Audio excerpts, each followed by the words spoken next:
In this story, a shadowy terrorist organization emerges from the depths of global chaos, seizing control of the Dalnesian embassy and trapping innocent workers inside its walls. Their chilling ultimatum echoes through government channels: release their imprisoned comrades and deliver 100 million in cold cash, or watch the hostages die one by one. Desperate for a resolution, the government deploys their finest local special forces, elite soldiers trained for precisely this nightmare scenario. Yet within minutes, the terrorists prove themselves to be far deadlier than anyone anticipated. They slaughter the special forces operatives effortlessly, cutting them down like helpless insects beneath their boots. Not satisfied with mere bloodshed, they plant a deadly network of mines encircling the entire building perimeter. The fortress becomes utterly impenetrable. Not even a phantom could slip through their defenses undetected. Or could one? Whispers speak of a secret operative known only as the Geist, a name that translates to ghost in the old tongue. This phantom operative carries a flawless record, never once failing a mission, though the terrorists dismiss such tales as nothing more than urban legend designed to frighten children. Without warning, a shadow materializes inside their supposedly secure compound, moving like smoke through their defenses.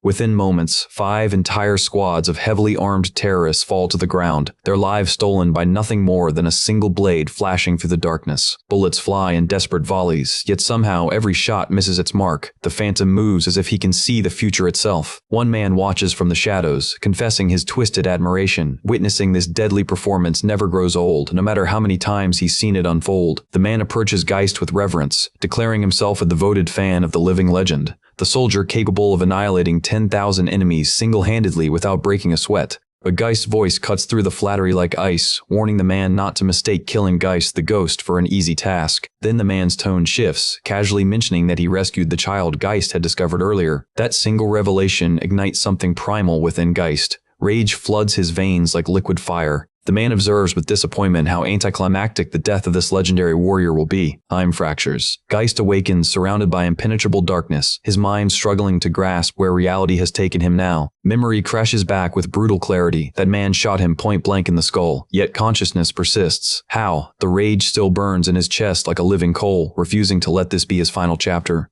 Self-recrimination follows swiftly, pathetic, letting his guard crumble because of that insignificant fool. Allowing emotions to control him represents the ultimate failure for a true professional. Sensations flood back, his legs pumping, running endlessly while a voice screams repeatedly for him to stop running. Why won't the noise cease? Sharp pain explodes at the base of his skull without warning. Footsteps approach through the chaos. Geist's training kicks in automatically, calculating the stranger's height and body structure from the sound pattern alone. His eyes snap open to reveal an impossible sight. A mountain of muscle towers above him, wielding a crude wooden club aimed directly at his face. Instinct takes over. Geist rolls aside with a fraction of a second to spare before the weapon crashes down where his head had been. Frustration contorts the giant's features. He'd been certain his previous blow had knocked his opponent unconscious for good. Confusion grips Geist's mind like a vice. Who is this brutish attacker? The muscular assailant charges forward again like an enraged bull, leaving Geist no choice but to defend himself, despite having absolutely no understanding of what's happening or why he's under attack. As the brute closes distance, Geist drives his fist straight into the man's jaw with precision. The giant absorbs the impact, seizes Geist's body with crushing strength, and slams him headfirst into the muddy ground with devastating force. This belief floods through Geist. How could his strike produce zero effect? The connection was perfect, the technique flawless. More disturbing questions surface, whose unfamiliar face now belongs to him. Behind him, the bully recovers and charges again, brandishing his wooden stake like a medieval executioner's blade, ready to impale his prey. The giant attempts to pin Geist beneath his weight, but in a blink, his target simply vanishes from underneath him like morning mist. Who is left, Geist observes calmly from a safe distance.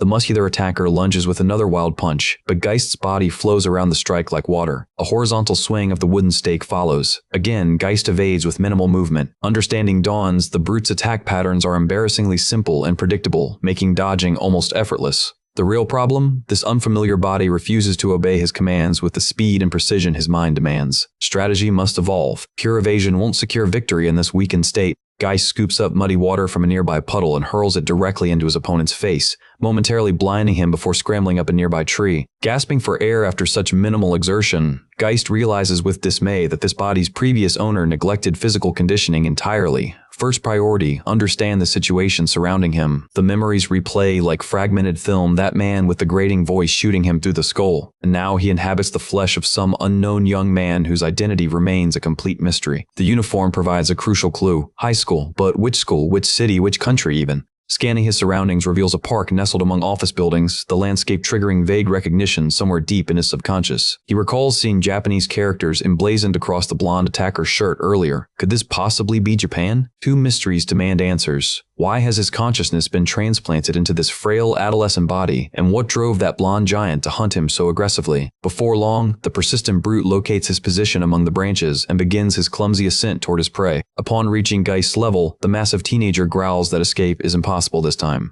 He swings his makeshift weapon in a vicious arc, but Geist's reflexes, even in this compromised body, prove superior. Leaping backward to an adjacent branch, he maintains distance from his determined pursuer. Exhaustion begins affecting the larger fighter, who demands to know why his opponent suddenly moves like an entirely different person. The cold rain continues soaking through his clothes while his injured right hand throbs with increasing intensity. This body's limitations are becoming dangerously apparent. Yet the giant's next words provide critical intelligence. He expresses disbelief that this weakling, who appears to have never thrown a punch in his life, would dare participate in a fight battle. What exactly does that mean? Context clicks into place, clearly some underground tournament where victory equals financial reward. The pieces are beginning to form a coherent picture. With growing confidence, Geist announces his intention to educate his opponent on something important. This declaration ignites the brute's temper. Geist continues, noting how excessively talkative his opponent has been, adding that both his voice and crude manner of speaking assault the ears most unpleasantly. A simple request: maintain silence during combat. The commentary pushes the giant past his breaking point. He launches himself through the air with murderous intent, screaming threats about ending Geist's life. But something shifts. Geist's eyes transform, radiating a lethal intensity that transcends this teenage body.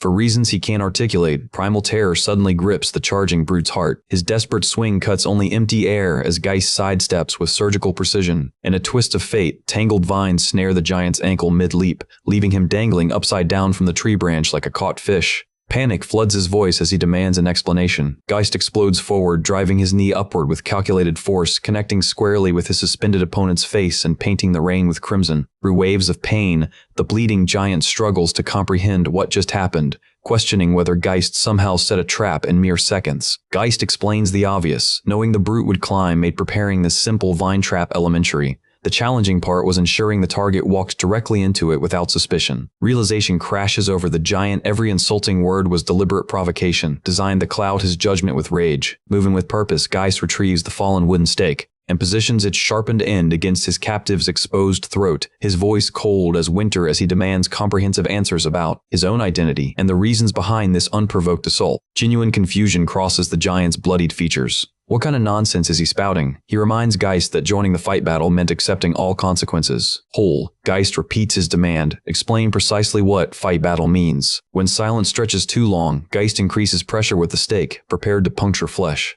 Desperation breaks through as the giant suddenly shouts his surrender, though Geist has no framework for understanding what that declaration signifies. A disembodied voice emanates from nearby, formally acknowledging the surrender. Geist traces the sound to a smartphone lying on the ground. Examining the device reveals their participants in something called the Susano O-rank battle, specifically a match pitting Kisuke Sakuraba against Yoshio Kudo. Apparently, this body he now inhabits belongs to someone named Kasuke, and according to the screen, he's just been declared victorious. The display shows something even more surreal. Their entire fight was broadcast live to an online audience. Turning to Yoshio, Geist inquires about the meaning of the scrolling comments from viewers. Yoshio's temper flares. He swats the phone violently from Geist's grip, interpreting the gesture as mockery and gloating. Yoshio mourns his lost prize money before demanding that Kisuke release him from his humiliating suspended position. One swift strike renders Yoshio unconscious. The continued complaining was simply too irritating to endure. Attempting to reactivate the smartphone proves futile. The device is thoroughly waterlogged and completely dead.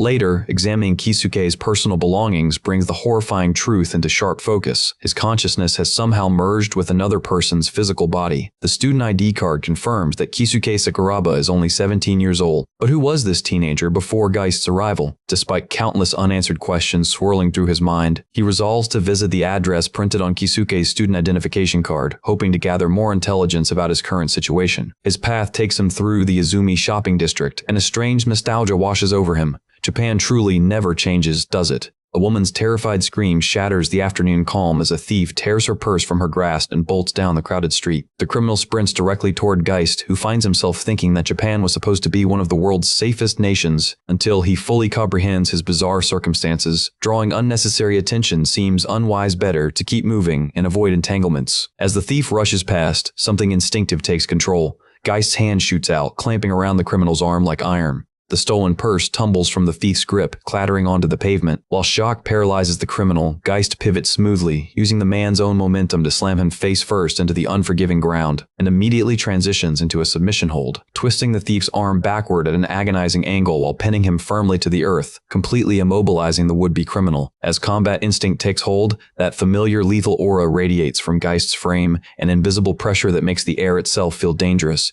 His eyes shift to an otherworldly shade of blue. A crowd forms rapidly around the scene, curious onlookers drawn by the commotion in the busy district. Manaka, the victim whose purse was stolen, pushes desperately through the gathering crowd of spectators. When the women finally break through, they freeze in absolute disbelief at the sight before them. Sweet, harmless Kisuke, Chinatsu's big brother, has the criminal completely subdued and pinned helplessly against the pavement. Chinatsu's voice cuts through the shocked silence, demanding to know what her brother is doing. Reality crashes back. Geist realizes he's drawn exactly the kind of attention he'd hoped to avoid. After lengthy questioning at the police station, authorities finally release them without charges. But Geist maintains calculated silence, his mind racing through possible explanations he can't yet voice aloud. Manaka speaks up in his defense, reminding Chinatsu that everyone knows Kisuke wouldn't hurt a fly, finally giving Geist the lifeline he desperately needs to salvage the situation. Chinatsu presses him again, concerned by his unusual quietness and distant expression. Adapting instantly, Geist shifts his entire demeanor, allowing nervousness to color his voice as he claims the whole incident terrified him. He rushes toward Chinatsu with exaggerated concern, asking repeatedly if she's all right and unharmed. Relief washes over both women as they see their familiar, gentle Kisuke apparently returning to normal behavior. Later, Chinatsu notices his missing eyewear, so Geist quickly explains the glasses broke during an earlier fall that same day. When Chinatsu expresses worry, Manaka simply chuckles at his characteristic clumsiness. Internally, Geist confirms he successfully replicated Kisuke's personality with convincing accuracy. Once alone, he methodically organizes all intelligence gathered during the police interrogation.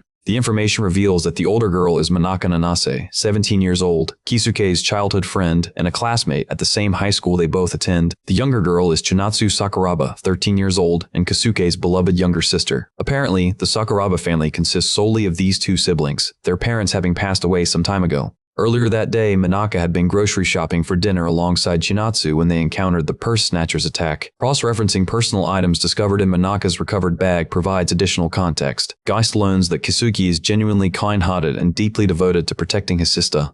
His academic grades rank above average, though his athletic abilities remain disappointingly poor. In every measurable way, Kisuke appears to be nothing more than an ordinary high school student, which raises an urgent question. How did someone so unremarkable end up participating in the brutal Susanoo rank battle system? Manaka mentions that Chinatsu's condition remains stable today, but another potentially fatal cardiac episode could strike without warning at any moment. Geist's suspicions solidify into certainty. He'd already deduced from subtle irregularities in Chinatsu's gait that severe heart disease compromises her young life. Later, Manaka questions why his clothes are so filthy and mud-stained. He fabricates a believable lie about getting caught in the earlier rain and slipping into a puddle. She then expresses hope that he didn't let Sakia manipulate him simply because his desperation for money makes him vulnerable to exploitation. He adds disturbing information. Rumors circulate that Sakia has been associating with dangerous crowds and taking on extremely shady part-time employment. He also reminds him that Sakia nearly resorted to physical violence against him just days ago. For several long moments, Geist stands motionless, processing these revelations with growing understanding. Later, he connects every piece Manaka mentioned: Sakia, money, desperation,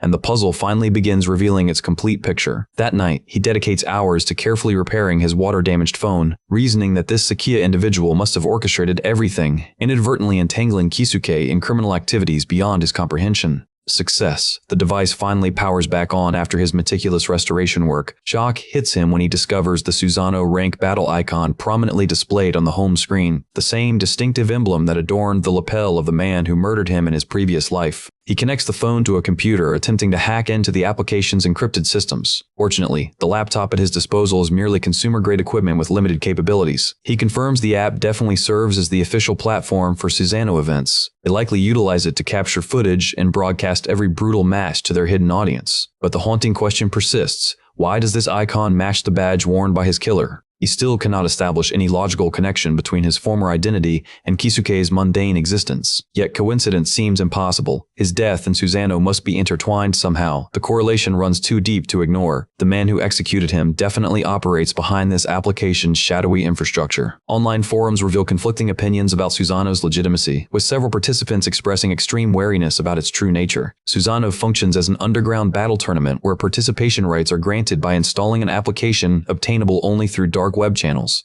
The system randomly assigns battle locations and timing through the app's algorithm, with matches commencing immediately upon notification. They secretly broadcast every fight nationwide using cutting-edge filming technology that somehow evades detection. Dark rumors suggest the app's parent organization maintains connections to government agencies, potentially explaining why these blatantly illegal activities face zero prosecution. Someone powerful must be providing protection from above. While internet skeptics debate Susanoo's authenticity, Geist possesses undeniable proof: the 1 million yen that materialized in his bank account as payment for winning the previous match. Geist recognizes that whatever organization operates behind this app must wield truly terrifying influence and resources. But the most shocking revelation strikes him like lightning. 5 full years have passed since Geist's original death. While he processes this disturbing timeline, a woman named Kanai enters the house with boisterous energy. Her loud voice announces her arrival to anyone within hearing distance. Research already informed Geist that this is Kisuke's aunt and current guardian. He maintains his adopted persona, cheerfully welcoming her home with polite gratitude for her continued hard work supporting the family.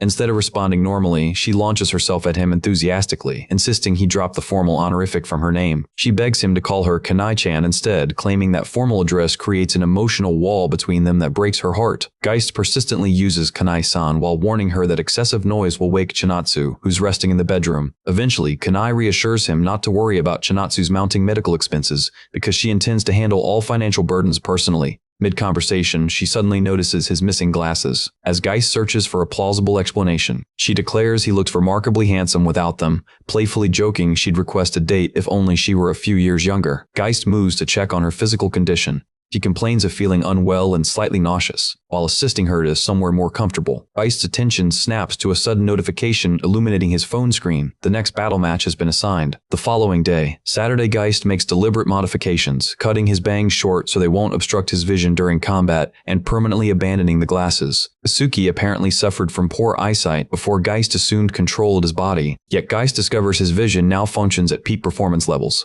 The persistent problem remains. Kisuke's physically underdeveloped body-intensive training will be mandatory for future survival. Though he feels somewhat guilty toward this body's previous owner, he accepts that borrowing it for his own purposes has become necessary for an indefinite period. While these preparations unfold, Chinatsu undergoes another hospital examination to monitor her deteriorating condition. Geist seizes this opportunity to confront the situation head-on without witnesses. He travels to the designated battle location displayed on his app. Upon arrival, he observes significantly more surveillance drones than the previous encounter. Clearly, this match has attracted substantial viewer attention. Though he despises the circumstances, he recognizes no alternative exists except playing along with their twisted game system because, inside the building, he discovers some guy energetically practicing shadowboxing combinations. Hoarding with breezes, Geist's trained eye immediately assesses the fighter, sharp reflexes, and devastating speed. The moment the guy notices his arrival, he apologizes for his delayed acknowledgement. He explains he was filming promotional content to stream on his channel before the official match begins. Research already provided Geist with his identity, Takeshi Mukai, a combat sports YouTuber with a significant following. Geist extends his hand professionally and introduces himself as Kisuke. Takeshi accepts the handshake while mentioning he watched the previous match footage, admitting that Kisuke radiates a completely different energy now.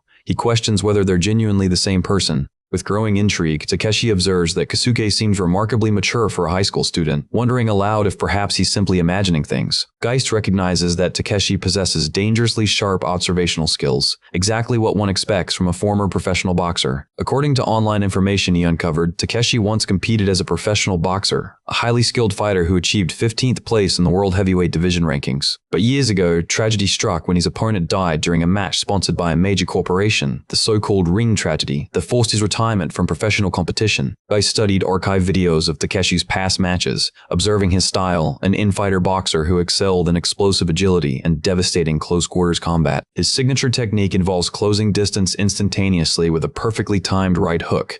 Despite retirement, clearly he hasn't neglected daily training as evidenced by his current combat sports YouTube career. The gap in their physical capabilities becomes painfully obvious from observing Takeshi's shadowboxing alone. Even with all his previous life's expertise, securing victory against such an opponent while trapped in Keisuke's underdeveloped body will prove extraordinarily difficult. Before the official match commences, Takeshi compliments Geist, noting that the movements displayed during the second half of his last match were absolutely incredible and seemed completely impossible for an ordinary high school kid to execute. He explains that numerous viewers on his channel now eagerly anticipate another spectacular performance from him in this upcoming bout. With a friendly smile, he requests that Geist please go easy on him during their fight. Unlike the previous encounter, Geist has enjoyed ample preparation time for this confrontation. He memorized the complete layout of these ruins serving as their battleground and ran mental simulations for every conceivable unexpected situation that might arise. The match timer begins its countdown. Geist immediately breaks into a sprint in the opposite direction. His strategy hinges on observing Takeshi's movement patterns first, then adjusting tactics based on his pre-planned simulations. In a blink, Takeshi materializes at his flank, declaring he sees through whatever trick Geist is planning.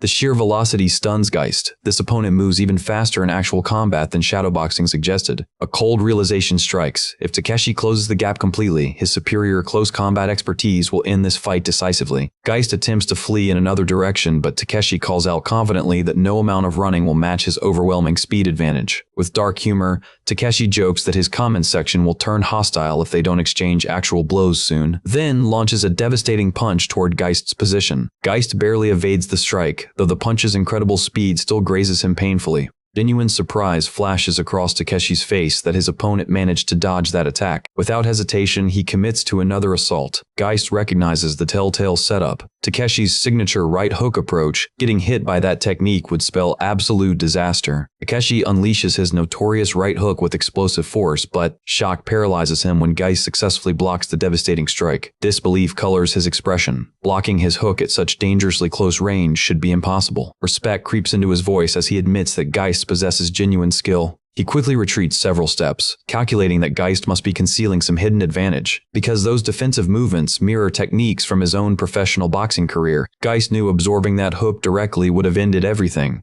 That's why he concealed an iron plate in his hand specifically to deflect the attack. That revelation stuns Takeshi. What kind of high schooler comes to battle this thoroughly prepared? As she realizes his stream's credibility suffers if some amateur with zero boxing experience can neutralize his signature technique. Determined to restore his reputation, he charges forward again with renewed aggression.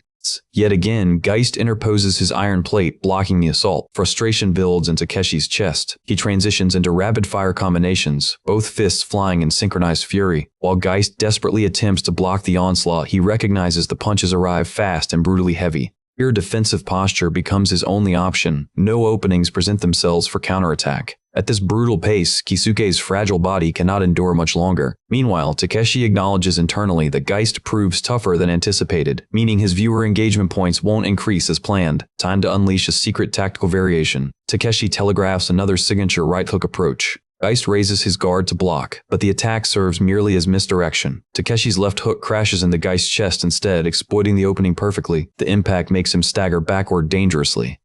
Takeshi presses his advantage, coming in hard with his right hook now, but Geist somehow dodges at the last instant and creates distance with a backwards leap. The live stream viewers erupt with excitement over how Takeshi masterfully landed that body blow after feinting the right hook setup. Among the ruins, Takeshi wonders if his comment section is getting properly hyped after executing that combination. He adds that opponents always expect his famous right hook, so exploiting their cautious anticipation against them has become second nature. Geist decides to weaponize that predictability against him, his eyes shifting to that deadly blue hue once more. She recognizes his opponent is formulating a counter-strategy, but excitement colors his voice as he declares he can hardly wait to see it. He closes distance aggressively to finish Geist off before any plan can materialize. His fists fly again in relentless combinations, but Geist's defense holds firm. While maintaining his assault barrage, Takeshi experiences growing confusion. Why does his opponent appear so eerily calm when he should be frantically scrambling to defend against this overwhelming offensive pressure? An ominous premonition crawls up his spine, and as Geist prepares to, he deflects another one of Takeshi's incoming punches with calculated precision. Geist commits everything to a right hook of his own. Takeshi barely manages to dodge the counter, his reflexes saving him by millimeters. He retreats hastily, adrenaline flooding his system as he realizes how dangerously close that was.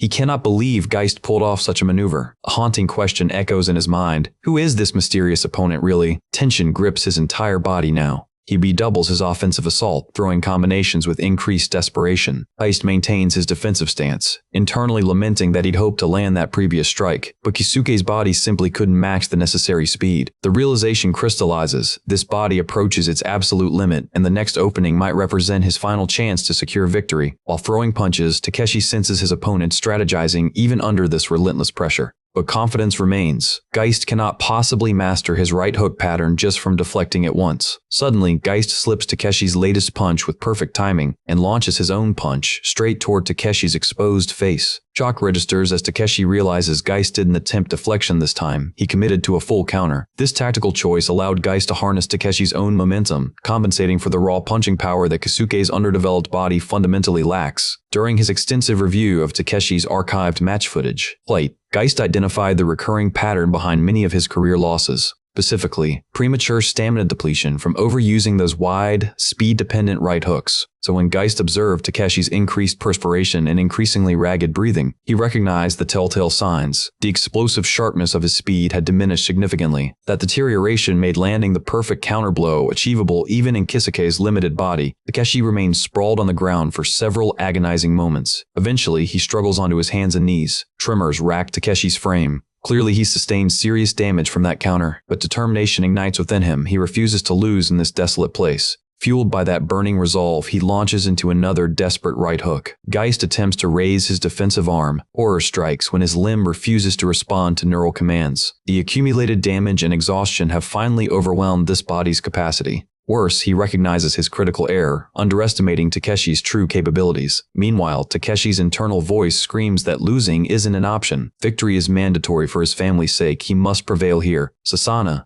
Takeshi's gaze suddenly shifts sideways and his eyes widen. Sasana stands there in his peripheral vision. Confusion floods him. Why is she appearing here now? When his attention snaps forward to refocus on combat, Geist has already launched himself airborne and his roundhouse kick connects solidly with Takeshi's position. Ishii's mind races, questioning what manner of fighter he faces, but his training kicks in. Dodge this attack, then counterattack for the win. He successfully blocks the initial aerial strike. But fatal oversight, he fails to notice Geist already unleashing a second kick with his other leg, executing the technique without even watching his own movement. Second kick crashes into Takeshi's face with devastating precision. The impact sends him crashing to the ground. Disbelief overwhelms Takeshi. This opponent just executed a double continuous roundhouse kick. How does some high schooler possess Taekwondo mastery? His vision fills with dancing cartoon dolphins, and consciousness begins fading rapidly. Memories flood back unbidden. The terrible moment his opponent died in the ring during their professional match. That tragedy consumed him with overwhelming rage and guilt. His wife tried desperately to convince him it was an accident, that no blame should fall on him, but he silenced her protests while drowning his anguish in alcohol. Takeshi's tortured mind convinced him the entire world labeled him a murderer, and he accused his wife of secretly believing the same deep down despite her denials. She tried insisting otherwise,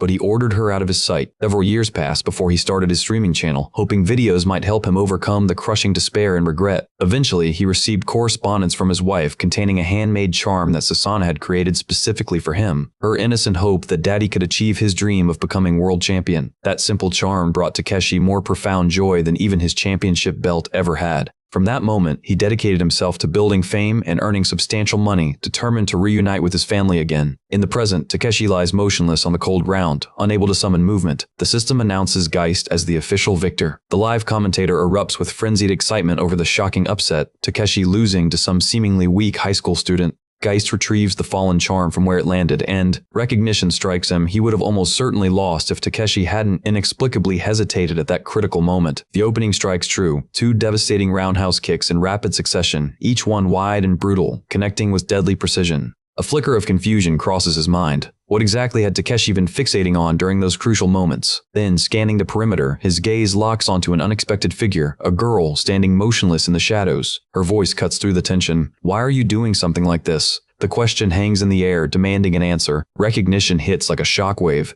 It's Manhwa. 1,000 questions flood Geist's thoughts. What could possibly bring her to this forsaken place? Before he can process it, the drone's mechanical eye swivels, detecting the intrusion with cold efficiency. Instinct takes over. Geist seizes her arm and drags her toward the exit, their escape a desperate blur of motion. Once they've cleared the danger zone, Manaka doubles over, chest heaving as she fights for breath. But Geist's mind races with concern sharper than any blade. "Why were you at that abandoned building?" His tone carries an edge of urgency. Her answer comes between labored breaths. She'd come searching for him, troubled by how strangely he'd acted during their previous encounter. Something had felt terribly off. His next question is immediate. "How did you even know where to find me?" The truth emerges with disarming simplicity. Their phones have been sharing location data all along. Precaution they'd established after the incident with Chainatsu, a safety net in case disaster struck again. The realization crashes over Geist like ice water. He'd completely overlooked the tracking app installed on Kisuke's phone. Such carelessness could have cost him everything, and now that oversight has led Manaka directly into danger. That evening, under the cloak of darkness, Geist launches himself from perilously high vantage points, his body becoming one with the void below. This is parkour, the athletic discipline born in France, renowned for its gravity-defying acrobatics and breathtaking fluidity. Each movement screams danger, yet the flashy, death-defying maneuvers serve a critical purpose. Though the risks are immense, this remains the fastest method to truly understand this body's capabilities. By meticulously testing the muscle density in his limbs, examining the full range of motion in every joint, and pushing each system to its absolute breaking point, he maps out precisely what his current form can and cannot accomplish. Knowledge earned through pain. The harsh truth settles in. Geist's physical capabilities have been dramatically diminished in this vessel, and the problem runs deeper than simply being outmatched by stronger opponents. The real handicap stems from unfamiliarity. This body remains foreign territory. Replicating his former prowess seems almost impossible right now. Yet hope flickers in the darkness. If he can fully adapt to this form's unique properties, his fighting style should evolve into something far more refined than before. Mid-training, a memory surfaces unbidden, Manaka's worried voice asking if he'd accepted. The key is shady proposition, the one that had sounded too dangerous to be legitimate. 2 hours prior, faced with what she'd witnessed, Geist had made the difficult choice to reveal the truth about Susano. Honesty seemed the only path forward. In that flashback, disbelief floods her features. "Something is seriously wrong with you," she protests, her voice trembling. Her gaze fixates on his drastically altered appearance. "Why did you suddenly cut your hair like that?" Desperation colors her plea. "Please stop this before something terrible happens to you." But Geist knows with absolute certainty, retreat isn't an option. Not now, not when he's this close. He must track down the man responsible for his death, and simultaneously, he carries the weight of helping Kisuke secure the funds Chainatsu desperately needs. Geist's response is final, leaving no room for negotiation. Quitting simply isn't possible, Manaka. The clock is ticking mercilessly. They have no way of predicting when Chainatsu's failing heart will give out completely. A heart transplant isn't just necessary, it's urgent, a race against mortality itself. The surgery must happen overseas, far beyond what insurance will cover. The estimated cost? A staggering minimum of 500 million yen, an impossible sum for ordinary people. This brutal reality finally makes sense. Geist understands now why Kisuke willingly entered the Susano death matches. Desperation had left him with no alternative, though logically this burden shouldn't fall on his shoulders. Geist has made a silent vow. While inhabiting this body, he'll honor Kisuke's desperate love for his sister. Forcing optimism into his voice, Geist offers reassurance with an almost cheerful tone. "I'll be perfectly fine. You don't need to worry about me. Actually, I believe I've grown significantly stronger lately." But Manaka's anguish erupts with raw intensity. "Why does it have to be you risking everything?" Her words pour out in a torrent. "Why didn't you tell me any of this? I know I'm unreliable and powerless, but still." Emotions overwhelm her defenses, and tears begin streaming down her cheeks as her composure shatters completely. The question that follows cuts deepest. "Do you really consider me so unimportant?" Each word drips with wounded pride and fear. Before Geist can reach out, before he can explain or comfort, she turns and flees into the night, leaving him frozen in her wake. Back in the present moment, suspended between earth and sky, Geist considers the brutal truth. He'd much rather avoid this entire complicated mess. But avoidance is a luxury he cannot afford. Action must be taken, consequences be damned. Then gravity claims him, and he plummets headfirst towards certain death. Fate intervenes in the form of a tree just beneath the railing, branches catching his falling body at the final possible second, salvation wrapped in bark and leaves. Upon returning home in his battered state, Chainatsu's eyes widen with alarm. "What on earth happened to you?"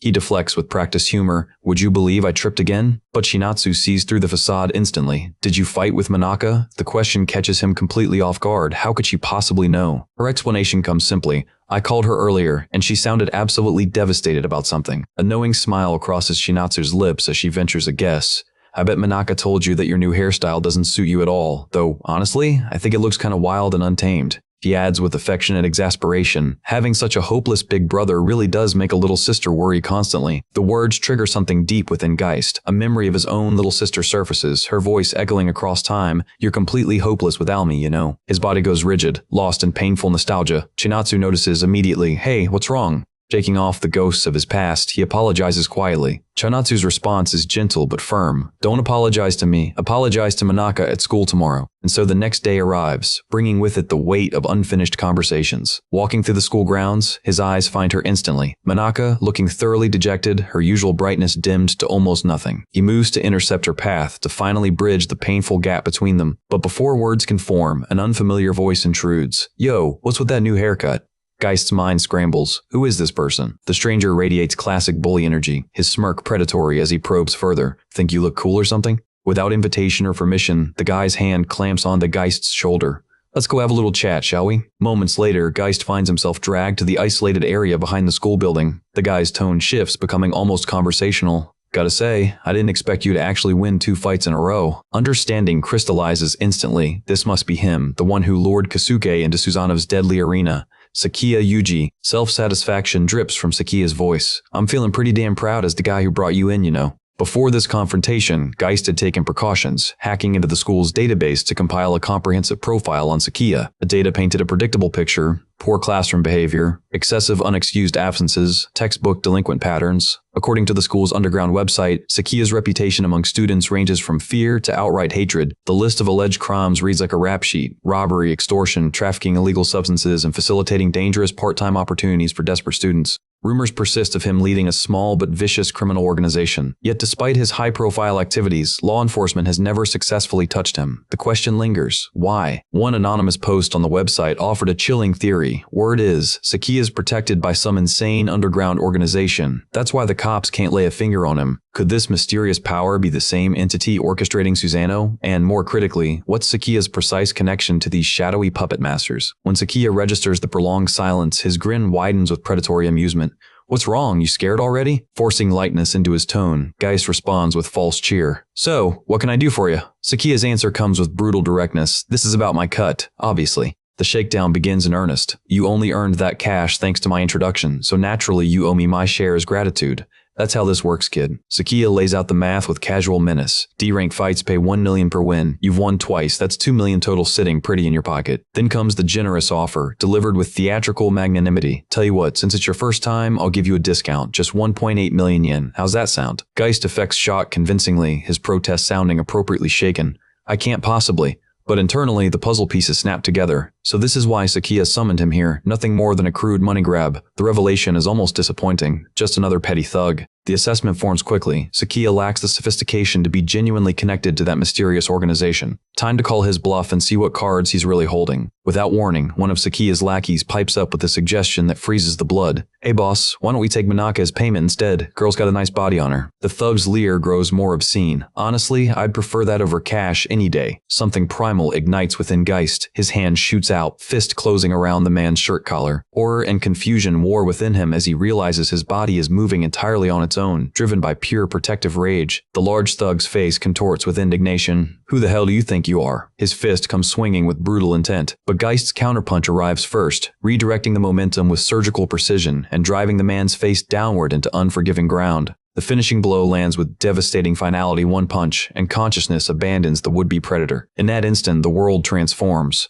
Geist's eyes glow with that familiar, lethal azure light, and the surrounding atmosphere shifts into the deadly blue aura that signals his true nature emerging. Shock ripples through the remaining gang members like an electric current. When they rush to check their fallen comrade, the grim reality sets in. He's completely unconscious, possibly concussed. The moment shatters as an adult voice booms across the space. What do you think you're doing back here? An authority figure has caught them red-handed. Sakiya's survival instincts kick in immediately. Everyone scatter. Now, his command cuts through the confusion. But his mind races with new calculations. The way Geist moved just now, that wasn't normal. Something far more dangerous lurks beneath that ordinary student facade. The realization solidifies into certainty. Those 2 consecutive victories weren't flukes or lucky breaks. This kid is genuinely skilled. The gang members disperse like roaches when lights flick on, vanishing into various escape routes. As they flee, Geist's internal monologue carries a note of weary resignation. He sincerely hopes this incident doesn't escalate into something even more problematic. The approaching adult arrives at the scene, concern evident in his voice as he checks on the fallen person. But then recognition strikes. It's Takeshi, and Takeshi's equally shocked to discover that the mysterious fighter is none other than Geist. Later, seated across from each other, Takeshi breaks the awkward silence. "I got close because the back of your head looked familiar." He adds with genuine surprise, "Never expected to run into you again today, especially after just seeing you 2 days ago." Geist redirects the conversation. "So what brings you to the school in the first place?" Takeshi's explanation carries a note of unexpected hope. "They offered me a position as boxing club coach. Initially planned to refuse, but something changed my mind." His expression grows more serious as he poses a question. "Do you know about why I retired from professional boxing?" When Geist offers no response, silence confirming ignorance, Takeshi continues, voice heavy with old pain. "There was a disaster in the ring, something that caused my family to leave me." He describes his desperate pivot, becoming a YouTuber, entering Susano's deadly arena, all chasing the hollow dream that fame and wealth would bring his family back. Self-awareness colors his admission. "Looking back now, I can see how shallow that dream really was." But then his expression softens with something resembling gratitude. "After you knocked me out, something important came rushing back. Memory returns with crystalline clarity. I remember how my family used to smile while watching me dedicate myself completely to boxing. That pure devotion, that's what they loved." The emotional revelation continues. "My daughter contacted me for the first time in years after I lost to you. She told me about her middle school life, mentioned she watches all my videos." His voice cracks slightly with recalled emotion. "What really broke me was when she said she liked her dad better as a boxer than as a YouTuber. That's when I understood. Understanding dawns like sunrise. All that chasing after money and fame, it was purely selfish. I'd forgotten what truly mattered." Geist reaches into his pocket and produces one of the dolphin charms that fell during their fight. He extends it toward Takeshi. "I've been looking for a way to return this to you." Surprise flashes across Takeshi's weathered features as he recognizes the charm. Geist's explanation comes with genuine regret. "I apologize for taking it. I fully intended to return it immediately, but unexpected circumstances forced me to leave in a hurry." The question emerges gently. "This is a gift from your daughter, isn't it?" Takeshi confirms with a nod. The charm triggers Geist's own buried memories. His sister pressing a good luck charm into his palm, her earnest expression promising it would protect him always. The moment stretches between them, heavy with unspoken understanding. Then Geist's phone vibrates urgently. A notification illuminating the screen announces a new battle assignment. His blood runs cold as he processes the opponent's identity displayed before him. This can't be happening. Not now. Not this soon. Meanwhile, elsewhere in the city, a bus rolls past where Manaka stands waiting. Before she can react, hands shoot out from the open door, yanking her violently inside the vehicle. That night, the Susano Underground Battle Arena buzzes with anticipation for a special promotional match. The chosen venue carries its own grim poetry, an old-school building in Tokyo, already condemned for demolition, now serving as a battleground for human violence. The commentator's voice booms through speakers, hyping the crowd. Kisuke may be completely unknown in these circles, but this dark horse has systematically dismantled powerhouse fighters despite his D-rank status. The announcement continues with mounting excitement. Due to Kisuke's impressive streak of 2 consecutive victories, management has arranged this special promotion match. Victory here means accelerated advancement through the ranks, an unprecedented opportunity for such a newcomer. His opponent, Sakaya Yuji, be warned. Sakaya's reputation precedes him. His dominant, brutal fighting style has caused numerous opponents to forfeit mid-match rather than endure further punishment. Will Kisuke suffer the same fate? Dread settles in Geist's stomach like lead. He hadn't anticipated facing Sakia this quickly. The timeline is compressed dangerously. Before arriving, he meticulously studied archived footage of Sakia's previous matches, searching for exploitable weaknesses. The pattern that emerged was deeply unsettling. While skill gaps between Sakia and his opponents weren't dramatically pronounced, most fighters inexplicably lost their will to continue mid-battle. Something beyond pure combat ability was at play. As they prepare for the opening bell, Sakia leans in with venomous promise. "I'm going to absolutely crush you into nothing." The match erupts into motion. Sakia charges forward with predatory speed, an expandable baton already gripped in his hand. The weapon arcs through air toward Geist's skull, but he launches himself sideways, narrowly evading the strike. Sakia presses the assault, bringing the baton around for another vicious swing at facial level.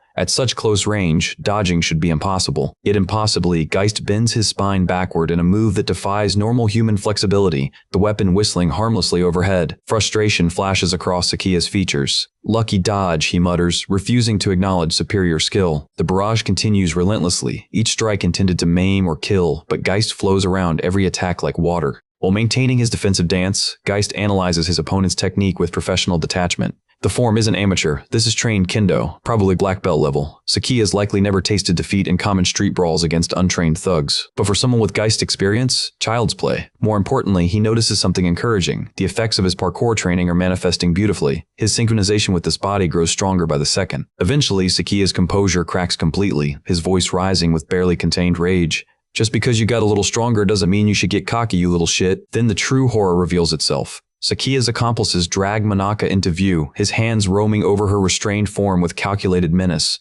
The brutal truth crashes over Geist like a tidal wave. This is how Sakiya wins his matches. By seizing hostages, torturing them psychologically, and forcing opponents to choose between their own survival and protecting innocent victims. Sakiya's warning drips with sadistic glee. Better not resist, or my boys here are going to have themselves a real good time with Manaka. His threat grows more explicit, more revolting. Wonder what kind of sounds she'll make when I touch her right here, right in front of your eyes. Should be entertaining. Understanding crystallizes with sickening clarity. Sakiya is a sadist who derives genuine pleasure from torturing those he considers beneath him, feeding on their helplessness and despair. But surrendering isn't an option. Forfeiting means abandoning his goal of exposing Susanoo's organizers, betraying everything he's fought for. When Sakiya launches another attack, something catastrophic occurs. Geist's body suddenly freezes solid, muscles refusing to obey commands. Panic floods his system as paralysis takes hold. Why has his body betrayed him now, at this critical moment? Sakiya's voice oozes with triumphant satisfaction as he observes the frozen fighter. That's it, be a good boy and accept what's coming. The horrifying truth sets in. Geist's body refuses to obey his commands. Sakiya's baton connects again with sickening impact, and a terrifying possibility emerges. Could this body be actively rejecting his consciousness? The sensation feels hauntingly familiar. He'd experienced this exact phenomenon when his hand seized that thug earlier and delivered those devastating blows without conscious thought. Only one person could possibly exert this kind of control from within. The answer crystallizes with absolute certainty. Kisuke is still alive. His consciousness exists somewhere deep within this shared vessel, fighting for dominance. Sakiya's voice drips with mock generosity as he circles his paralyzed prey. Tell you what, I might consider accepting your surrender if you grovel and beg for forgiveness properly. But then something shifts. Geist's eyes suddenly ignite with that otherworldly blue luminescence, defiance burning through the paralysis. Rage contorts Sakiya's features at this display of resistance. Time to erase that cockiness permanently with his. The baton becomes a blur of violence, smashing repeatedly into Geist's face with brutal, methodical precision. Each impact produces a sickening crunch. Confusion ripples through the commentator's voice. What's happening to Kisuke? Why can't he mount any defense against this savage assault? Meanwhile, away from the main fight, one of the gang members leans close to Manaka with venomous satisfaction. This is all your fault, you know. Your boyfriend's getting pulverized because of you. Tears stream down Manaka's face as desperate thoughts consume her mind. Please, Kisuke, just run. Forget about me and escape while you still can. The honking gang member's eyes roam over her restrained form with predatory hunger. His hand reaches out, fingers extending toward her body with disgusting intent.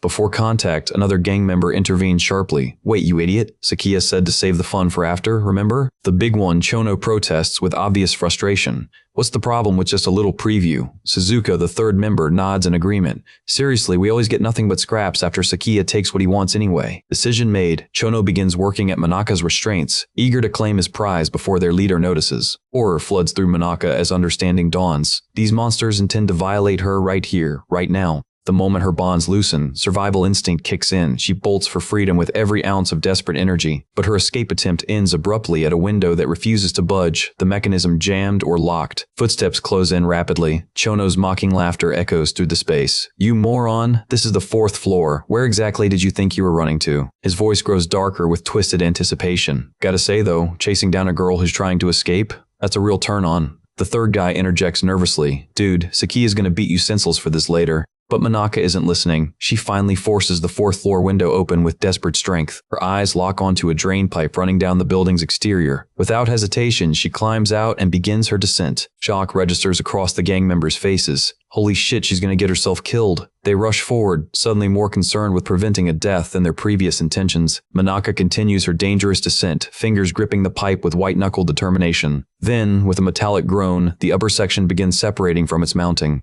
Back in the arena, Sakiya continues his relentless assault on Geist's face. Is this really how it ends? The thought whispers through Geist's battered consciousness. Drawing on his last reserves of will, he attempts communication with the presence he knows lurks within. Kisuke, I know you can hear me. You're the one restraining this body. His internal voice carries genuine respect. Your desperation to save that girl, I understand it completely. I admire that level of resolve more than you know, but harsh reality must be acknowledged. However, you need to understand something critical. Sakiya is not an honorable man. He will never keep his word about leaving Manaka untouched, regardless of whether you fight or surrender. The plea becomes more personal, more vulnerable. I recognize the cruelty of fate, a dead man's consciousness stealing your body, disrupting your life, but I'm begging you, lend me control of this vessel just a little longer. The promise emerges with iron conviction. I swear on everything I am, I will protect what's precious to you. Sakiya winds up for another devastating strike, but this time something miraculous happens. Geist's body responds, launching him clear of danger's path. Fury floods Sakiya's features. You bastard, are you seriously defying me now? But Geist feels the shift clearly. Kisuke has granted permission, relinquishing control to the consciousness that shares his body.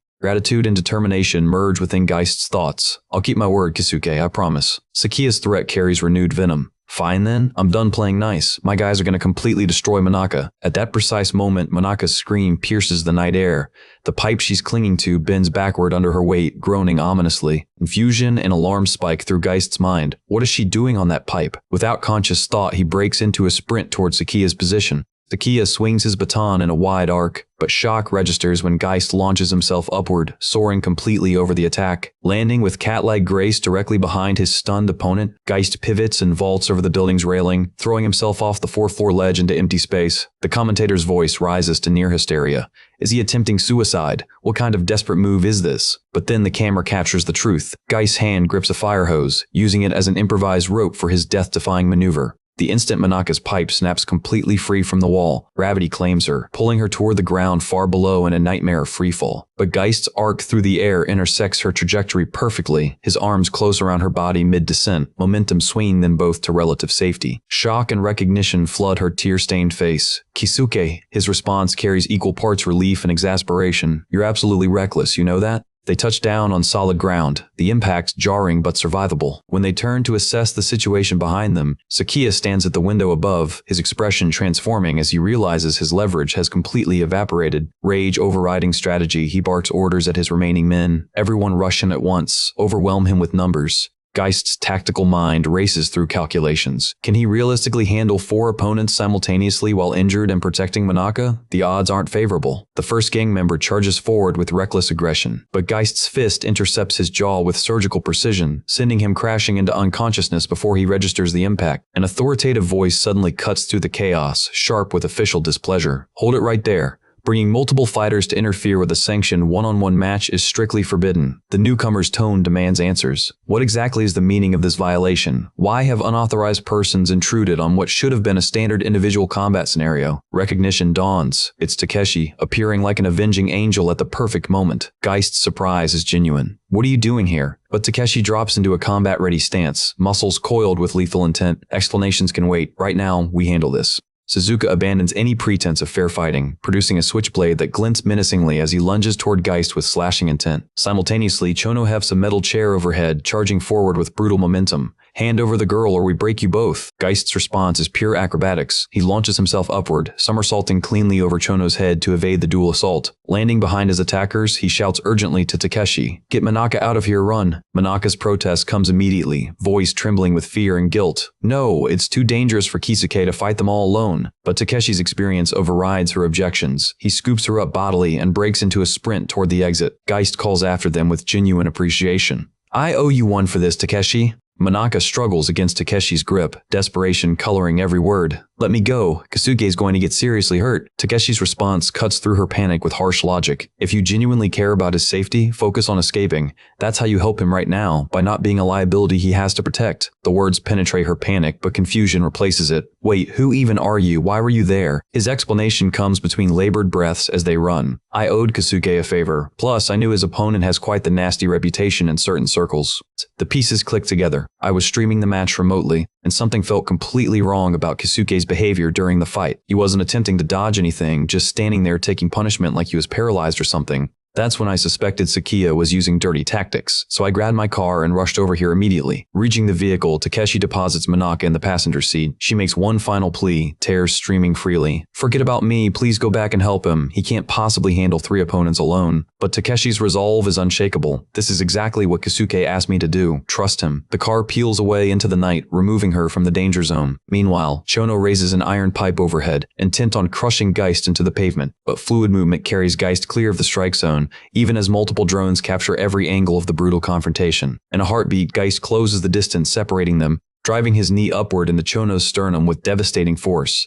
The impact lifts the larger man momentarily before gravity reasserts itself, slamming him to the ground. Behind him, Suzuka makes his move blade flashing in a vicious arc, but Geist's counter is perfectly timed, redirecting the momentum so the knife embeds itself deep into a wooden bench instead of flesh. The follow-up is immediate. His boot connects with Suzuka's face, consciousness fleeing on impact. One strike, one unconscious opponent. The commentator's voice rises with renewed excitement. Incredible speed. Note how Kisuke adapts instantaneously to environmental factors, using surroundings as weapons. Moments later, Sakia surveys the carnage, his entire crew sprawled unconscious across the ground. "Useless trash, every last one of you." Geist turns slowly to face the final opponent, blood streaming down his face but eyes burning with unquenchable determination.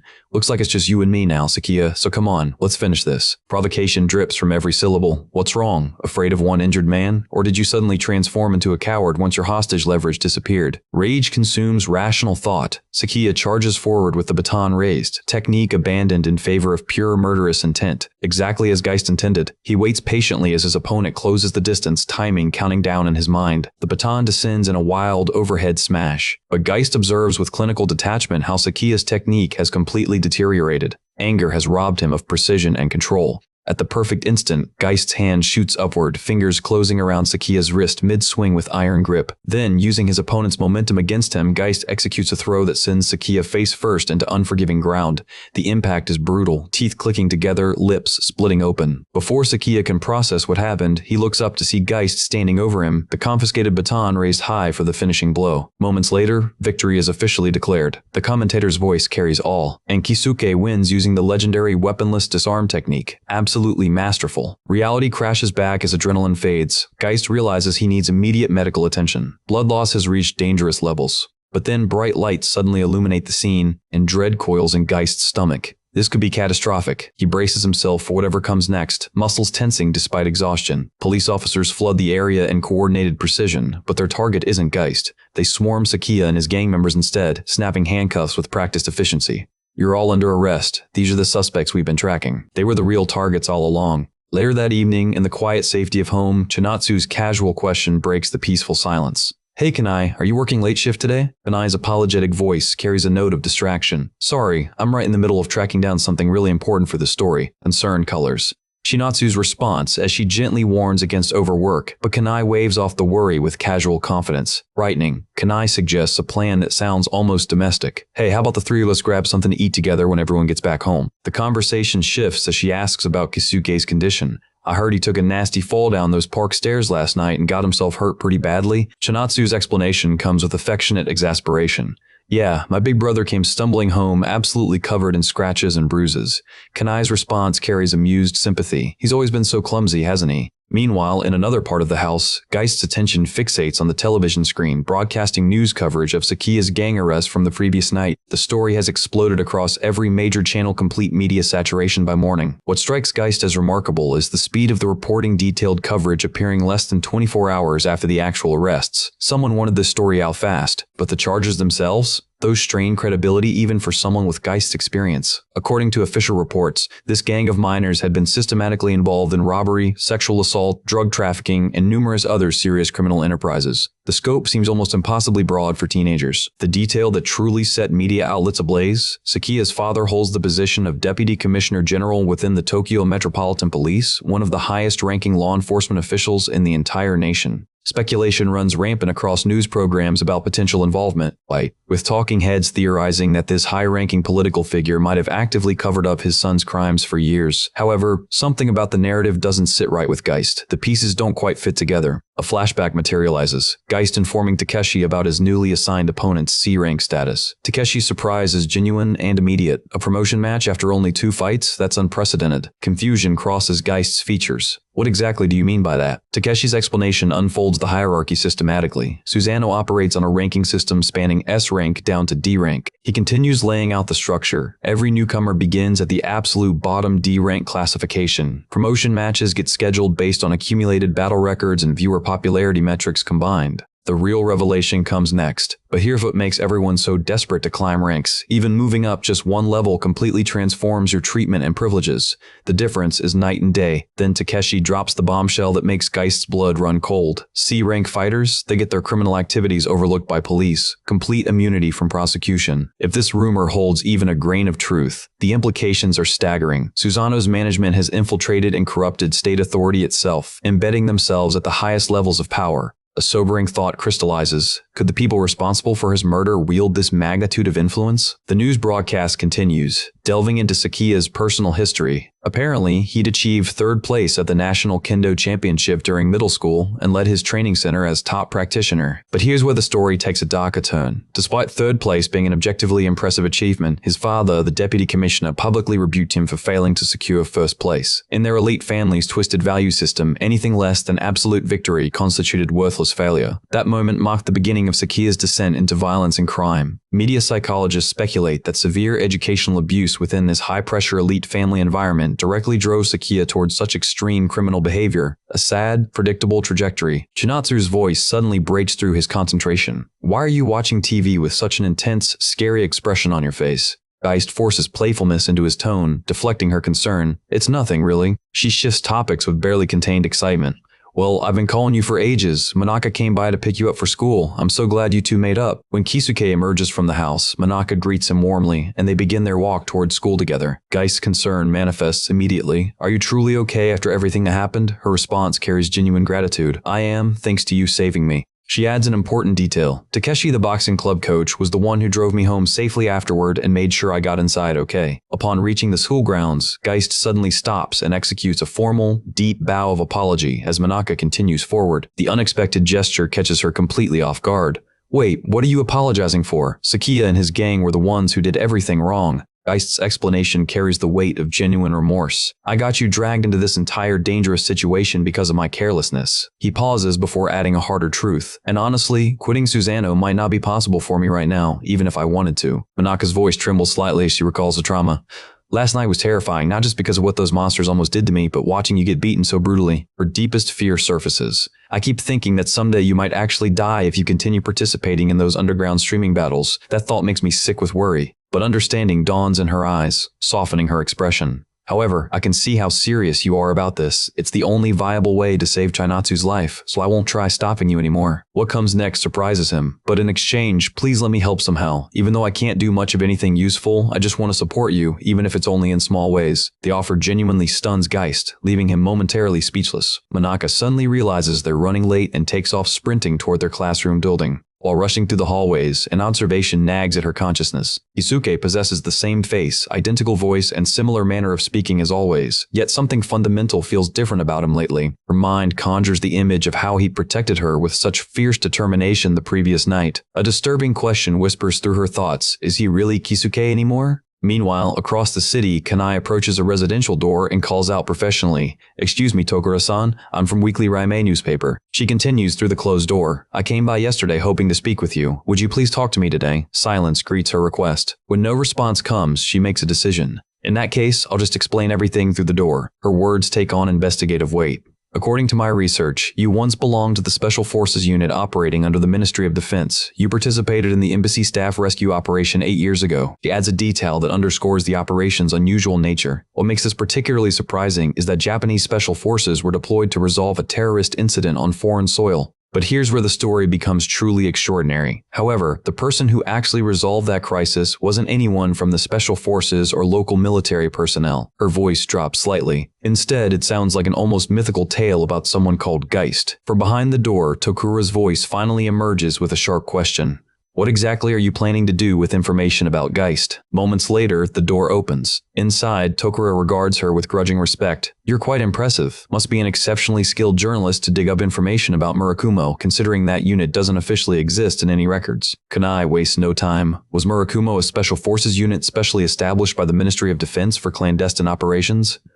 Tokura's answer carries bitter nostalgia. The name was borrowed from the divine sword said to protect our nation in ancient mythology, but cynicism colors his next words. However, we were neither divine nor even as useful as a worthless, dull blade gathering rust. He references a specific failure. Take the Dornija incident. We couldn't accomplish anything there because of so-called high-level political considerations that tied our hands completely. Kanai demonstrates her thorough research. Was it because of the power struggle over mining rights? She continues building the picture. The rare earth element deposits lying beneath Dornijan territory became the center of intense political maneuvering between multiple nations. Okura's expression shows he's genuinely impressed by her investigative depth. He begins painting the full historical context. 8 years ago, in the Republic of Dornija, the explanation unfolds systematically. Dornija's rare earth deposits had only recently been discovered. Since they lacked the necessary extraction technology for independent mining operations, a silent international standoff developed between major powers competing for those valuable mining rights. Through the communication device in the flashback, Lieutenant Tokura receives sharp rebuke from command. Watch your mouth, Lieutenant. The decisions made by higher authorities are absolute and not subject to debate. The bitter truth becomes clear. Other major powers seeking those mining rights didn't want Japan gaining favorable positioning by resolving the terrorist incident and earning diplomatic credit. Their political concerns outweighed hostage lives.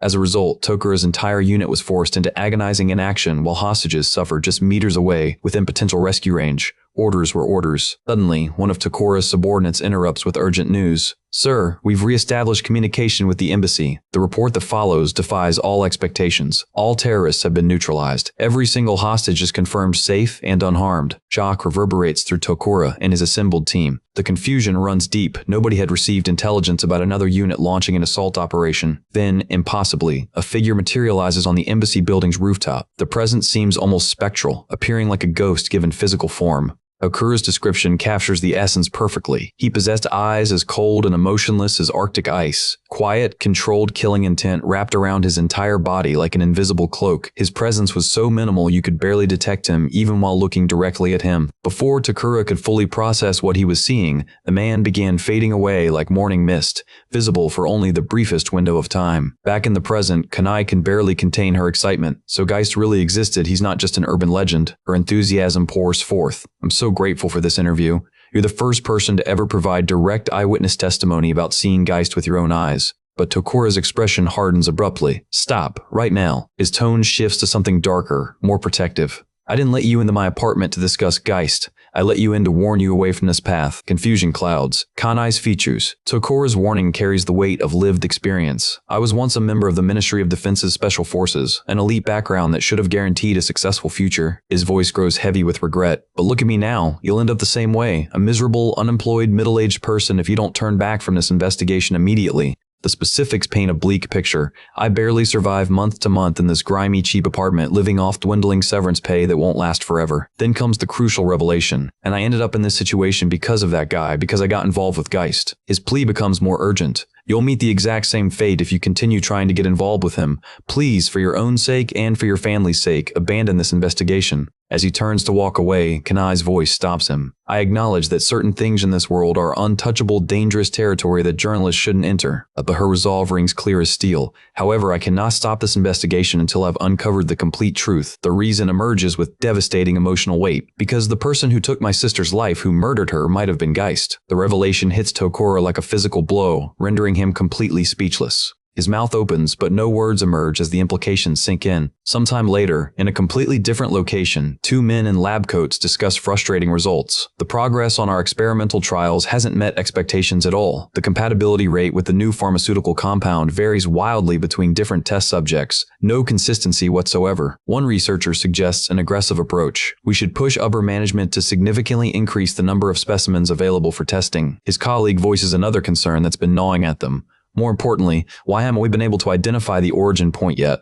While they converse, a cleaning woman operates a vacuum nearby. One researcher's irritation boils over. Hey, could you please quiet down and do your cleaning work farther away from here? The cleaning woman bows apologetically and quickly retreats to a more distant area. The second researcher shoots his colleague a meaningful look. This isn't the kind of conversation we should be having with outsiders lingering around within earshot. They move decisively toward a secure section of the research facility to continue their discussion in complete privacy. But the cleaning woman simply continues her methodical work, appearing entirely focused on her mundane duties. Meanwhile, from an external vantage point, Geist observes her movements through a high-powered scope. Izanami Pharmaceuticals represents a company experiencing explosive growth in recent years.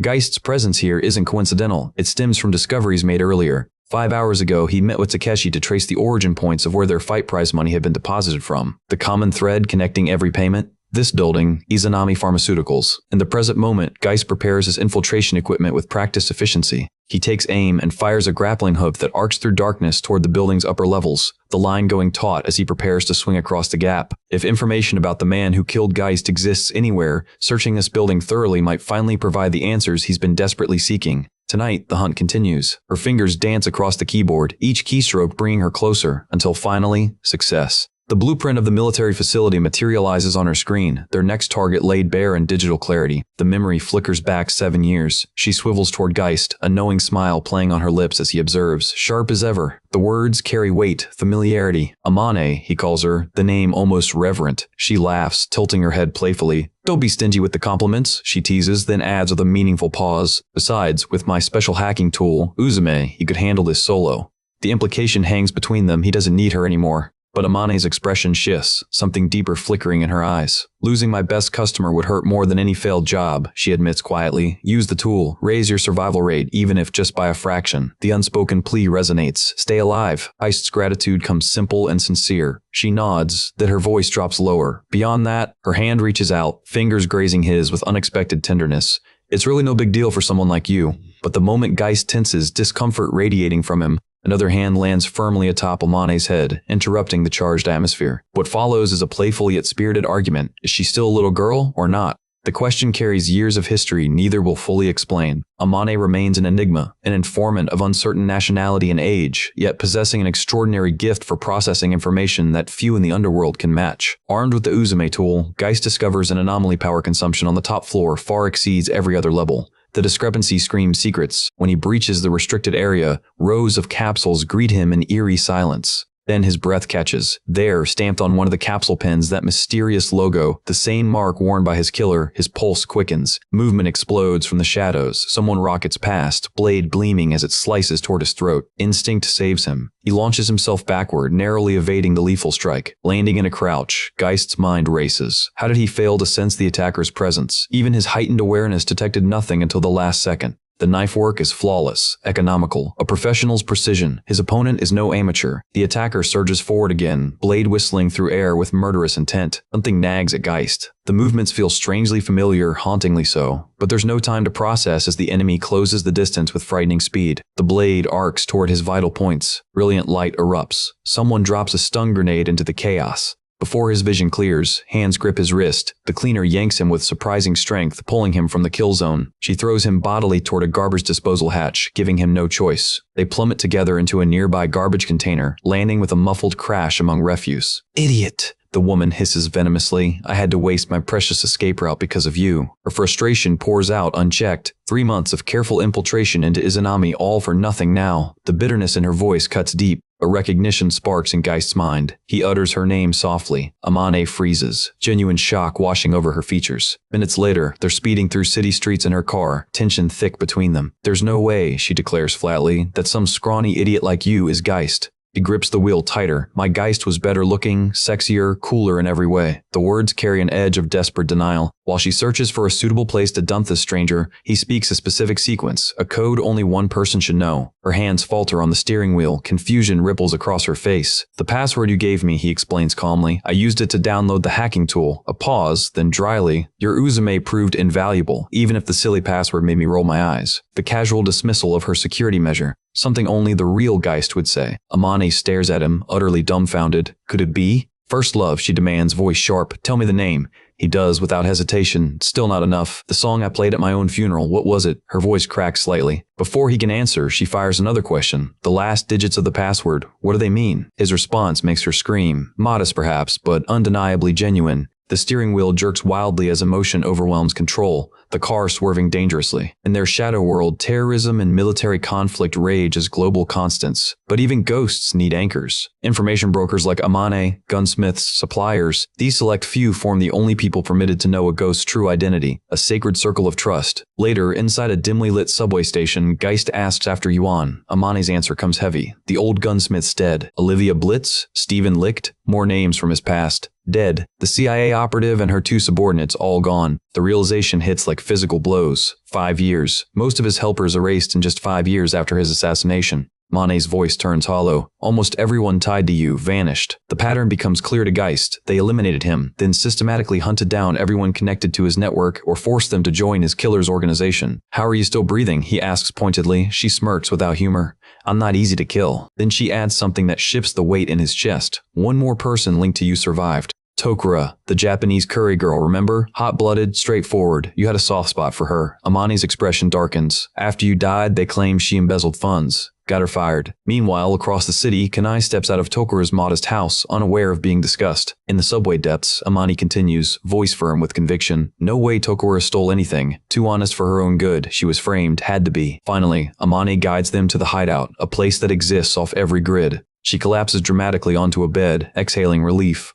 Finally found it after running forever. Her gaze finds him in the dim light. There's only one person whose safety Geist truly cares about above all others. Don't you dare apologize, she warned sharply. Not for me, not for our dead friends. I'll be pissed if you do. The question he's been holding back finally escapes. Mina? Amane's answer comes measured. Missing. If she were dead, my database would have flagged it. Confidence returns to her voice. Mina's alive. No question. Your only apprentice. There's no way she'd die easily. She tosses him a soft drink with deliberate emphasis. Minors don't drink booze, she remarks pointedly, then asks the question burning in her mind. How the hell are you a high schooler again after 5 years? Geist deflects smoothly, changing topics. Did you pick up anything inside Izanami? Her pride takes a visible hit. Their system's rock solid, couldn't hack it. Coming from someone of Amane's skill level, that admission speaks volumes. Shattered my pride completely, she admits through gritted teeth. Spent 3 months as a cleaning lady, gathered nothing concrete. The frustration in her voice is palpable, months wasted. She trails off mid-sentence, then catches herself. The only way forward is to climb the ranks inside Susano, become champion. The path forward crystallizes with terrifying clarity. Meanwhile, in a surveillance room, Geist's killer replays footage from the confrontation between his guard and the intruder. The fighting skills on display clearly impress him. Who is this? He muses aloud, fascinated. How did someone breach all the way to the top floor without triggering security or alerting my guard? The questions multiply. He addresses his guard revealed to be female with cool instruction, treat him well next time. Something about the intruder's combat style tugs at his memory. The movements mirror someone he once knew. The similarity unnerves him. His fingers press into the screen until it cracks and shatters under pressure, a casual display of inhuman strength. Time to begin an investigation, he declares into the darkness. Days pass. Life continues its facade of normalcy. Manaka guides Shinatsu through mathematical concepts, and the younger girl grasps them with surprising ease. You're such a good teacher, Chinatsu beams. My brother's explanations never make this much sense. Her smile falters slightly. He's been really busy lately, so he doesn't have as much time to help me with homework anymore. Worry creeps into her young voice. I think my big brother has changed somehow, just a little. Guilt shadows her features. Is it my fault? Is he pushing himself too hard because of me? I feel like he's going somewhere far away. The fear in those words cuts deeper than she realizes. Manaka sits frozen, unable to offer empty reassurances. Because Chinatsu's instincts are frighteningly accurate. She knows the truth Chinatsu senses but cannot name. Kisuke fights for his sister. He's changing because he's forcing himself into battles no teenager should face. Manaka reaches out, clasping Chinatsu's small hands firmly between her own. It's okay, she says with quiet conviction. Kisuke is your brother. He's not going anywhere. I won't let him go anywhere, Manaka promises, determination hardening in her voice. She'll become Kisuke's support, his anchor to who he used to be. Even knowing herself to be weak and unreliable, she refuses to lose the kind person Kisuke was. That version of him is worth fighting for. Chinatsu's next question arrives with startling directness. Do you love my brother? Manaka's hands fly apart as her face flushes crimson. What are you talking about? She stammers, completely flustered. Chinatsu mimics her words perfectly. I won't let Kisuke leave my side. That's love, isn't it? Manaka protests that she never said exactly that. I completely approve, Chinatsu declares with the authority of a younger sister. Tell him next time, not me. Manaka begs her to stop teasing. Then, unexpectedly, Chinatsu's expression softens. Thank you, Manaka-san. The genuine gratitude catches Manaka off guard. The door opens. Geist arrives home. Chinatsu rushes to greet him at the entrance. Her eyes widen at the sight. He's carrying Kanai's unconscious form in his arms. Found her passed out drunk in the elevator hall, he explains with resignation. He deposits her carefully into a chair.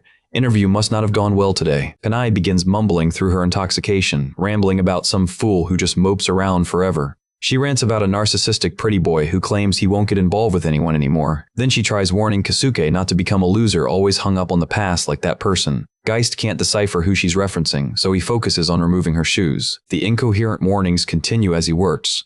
Suddenly, Kanai's face turns green. Nausea hits. Chinatsu reacts instantly, guiding the woman toward the bathroom before disaster strikes. In the relative quiet that follows, Geist notices Manaka standing nearby. Surprise flickers across his features. "Thanks for watching Chinatsu while I was out," he offers gratefully. "It was fun," Manaka assures him. Then, reading his expression, "Is something wrong?" Geist doesn't answer directly, his thoughts clearly elsewhere. "There's someone I want you to meet tomorrow," he says finally, the statement carrying weight. The next day arrives. Manaka finds herself face to face with Amane, who introduces herself under the alias Nene Amatsuka, supposedly Kisuke's manager. Confusion must show on Manaka's face because Keshi steps in to explain when a Susanoo fighter reaches C-class, their earnings multiply exponentially. C-ranked fighters gain the privilege of forming teams of contractors, clans they call them. Geist turns to Takeshi with respectful formality. "Will you join my clan?" The question hangs between them. Takeshi's response comes without hesitation. "Already joined in my mind." The trio begins celebrating this new alliance. Manaka interrupts, voice sharp.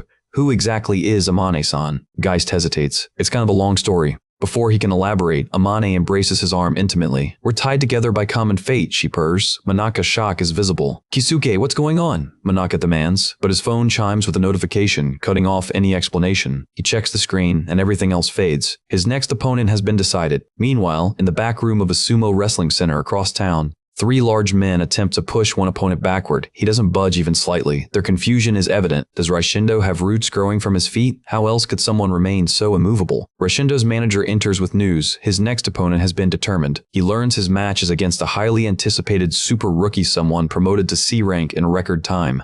The name generates buzz. Excitement ignites in Raishindo's eyes. With explosive force, he hurls all 3 hefty training partners backward simultaneously. "I hope this opponent provides more challenge than these guys," he tells his manager, anticipation clear in his tone. Later, the newly formed clan gathers at the boxing club room inside the old school building. The structure is scheduled for demolition next year, perfect for their purposes. Eshi suggests making it their clan's official meeting place. The location offers privacy and symbolism. He notices the others aren't listening. They appear caught in resolving some kind of love triangle. He sighs. After receiving a full explanation, Manaka tries to confirm her understanding. Amane truly is just a friend of Kisuke's late father, exactly as told. Skepticism lingers in Manaka's expression. The explanation feels incomplete. Geist elaborates patiently. "Amane worked at a company that did business with my father. I met her occasionally when visiting his workplace years ago. She's extremely capable," he adds, but enjoys joking around. Amane interjects with an apology for her behavior, attempting to diffuse Manaka's concerns by declaring, "I'm actually into older men." Relief floods Manaka's features as she confirms, "So you two aren't in a relationship?"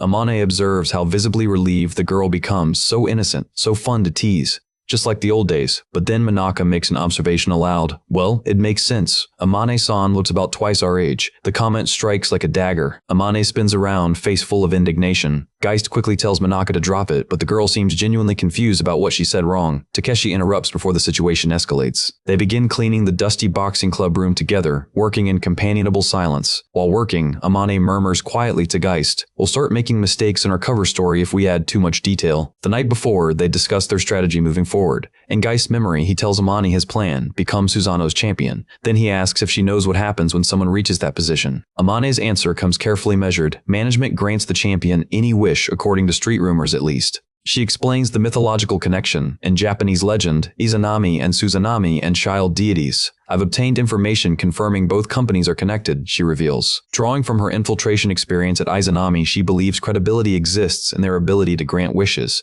Their organizational power runs that deep. Geist agrees. If they control police and government, it's possible. Later, Amane outlined their approach. Conventional hacking won't breach their systems. "So we'll make the organization come to us instead. It won't be easy," Geist cautions. Amane's expression turns grim. No fighter has ever become Susanoo's champion. The challenge ahead looms insurmountable yet unavoidable. She leans forward, voice steady with confidence. "Have we ever failed a mission together?" The challenge in those words carries years of proven success. Yet in the present moment, Amane admits with reluctant honesty, this next fight is going to be a problem. The contradiction hangs heavy. They've never failed before, but this feels different. Raishindo's physical specifications exceed expectations. An active sumo wrestler and not just any rank, a Makuuchi competitor. The revelation shifts everything. Manaka's confusion shows immediately. "What's Makuuchi?" Takeshi provides context, his tone grave. "About 600 wrestlers compete in sumo. Only the top 42 make it to the highest division. That's Makuuchi, essentially a professional among professionals." The statistics paint an even grimmer picture. Raishindo stands 190 centimeters tall, weighs 200 kilograms, a super heavyweight even among Makuuchi wrestlers. The physical disparity between him and Keisuke seems insurmountable, borderline hopeless. From C rank onward, you have the right to refuse matches, Takeshi explains carefully. It costs points, risks demotion, but this opponent is too much. Takeshi continues, his advice firm. Refuse the match. I know it's frustrating, but Geist interrupts by pointing at footage of Raishindo, specifically at the ceremonial cloth wrapped around the wrestler's waist. Kesho Mawashi, he identifies quietly.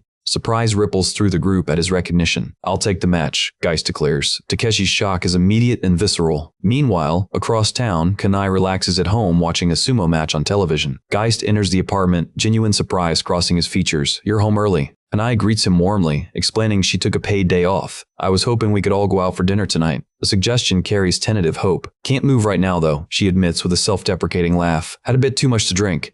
Geist tells her gently not to push herself. Did Chanatsu go shopping? He asks. Kanai nods, explaining she went to buy headache medicine. Internally, Kanai chastises herself, needs to get her act together. But first, she promises herself she'll find the truth, for Keisuke and Chanatsu's sake as much as her own. Later, Geist asks if she's a sumo fan. I am, Kanai confirms. Watch the Makuuchi and Juryo matches every day. Interested in sumo? She inquires. His affirmation comes simply, I am. 2 days later, the commentator's voice booms across the arena. Welcome to this edition of Susanoo Battle, a match featuring a rarely seen size difference. Excitement crackles in his announcement. A battle between giant and, well, let's say significant underdog.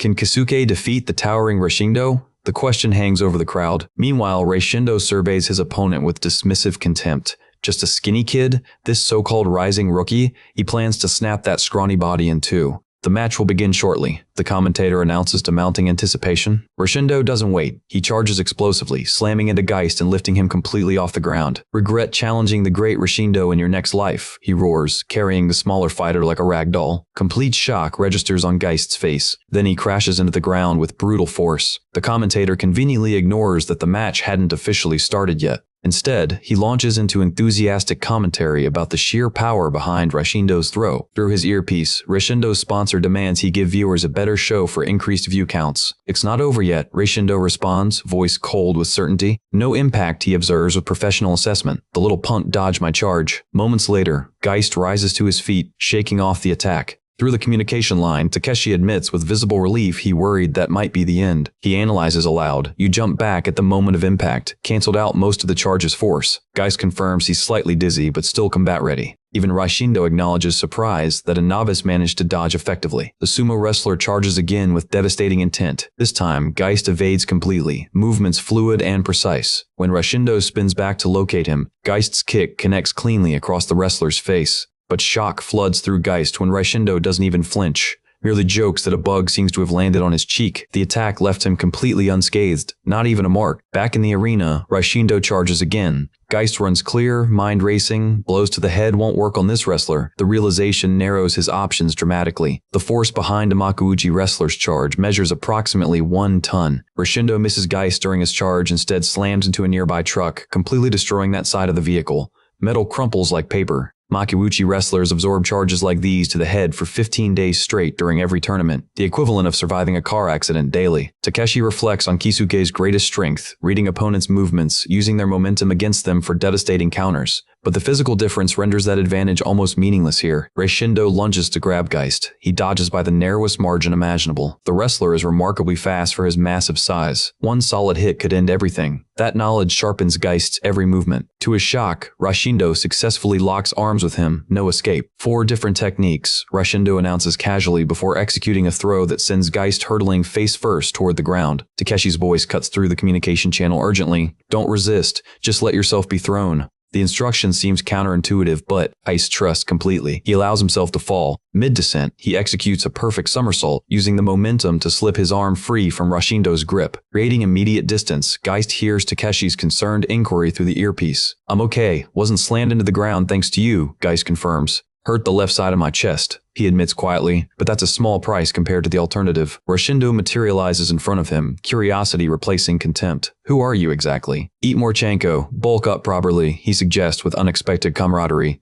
I'll make you my personal attendant if you do. Raishindo recalls his manager's instructions. Liven up the match, make it entertaining. I'll give you a handicap, he offers magnanimously, a reward for lasting this long against me. He raises both massive arms overhead, leaving himself completely exposed. Come at me with any attack you have. When Geist hesitates, uncertainty flickering across his features, Roshindo taunts, "Are you scared of an opponent who won't attack back?" Takeshi's strategic mind engages immediately. This is your chance. Even a wrestler can't emerge unscathed from a strike to a vital point. Takeshi observes Roshindo opening every vital point along his center-line throat, solar plexus, liver. This carelessness will prove his undoing, Takeshi believes. He's underestimating Kisuke catastrophically. "Are you sure you want me to hit you?" Geist asks, seeking final confirmation. "Knock yourself out," Roshindo invites with absolute confidence. Geist explodes forward, closing distance in a heartbeat, but as he launches upward to strike, Roshindo's expression shifts to predatory amusement. Just kidding. His massive hand shoots out to catch Geist mid-strike. Not stupid enough to actually take your attack. Geist realizes with sinking certainty he's completely caught. No escape this time.